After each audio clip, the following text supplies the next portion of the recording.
The hardest job you'll ever love. Many people say this about the Peace Corps because it is a uniquely difficult yet rewarding experience. Volunteers go to another country to live and work with a community for about 2.5 years. In the next few minutes, hopefully you will see why it has earned this title as I show you what it is like to live as a Peace Corps volunteer for a day. Roosters crow too early. The sun is barely over the horizon, but the birds make sure that Sarah is up. Sarah is a volunteer in a village in Ecuador where she is working to help them attain a clean, dependable source of water. She lives with a host family with 2 parents and 2 sons. Sarah gets out of bed, goes to the creek to bathe, and heads back to her home to start the day. With her host family, Sarah eats breakfast, which consists of eggs, rice, and coffee. They chat about the day ahead, which helps Sarah work on her Spanish because she isn't quite fluent yet. Sarah has been in country for about 4 months. The first 2.5 months were spent in training, including intensive language classes, but there is still much to learn.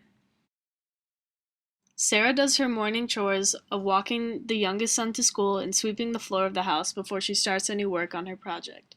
Since she's living with the host family, Sarah has to pull her weight because relationships she fosters are much more important than any physical work she can do.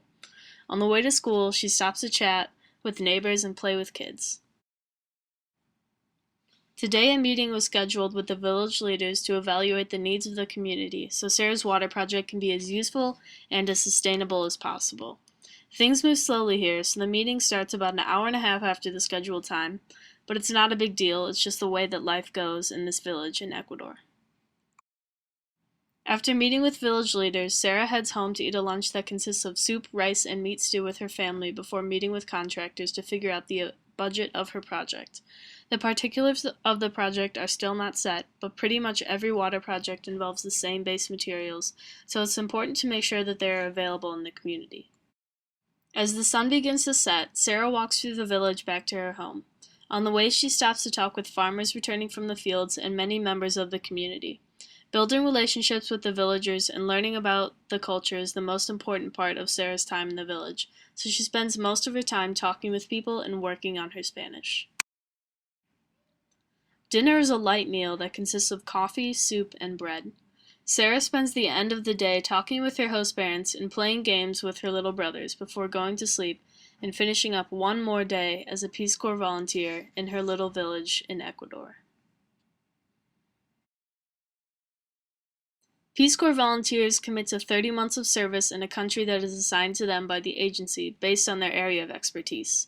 They are given a living stipend to live at the same level as the people in their community, whether it is living in an urban apartment or a jungle hut. Volunteers work independently to meet the needs of their community without a lot of supervision.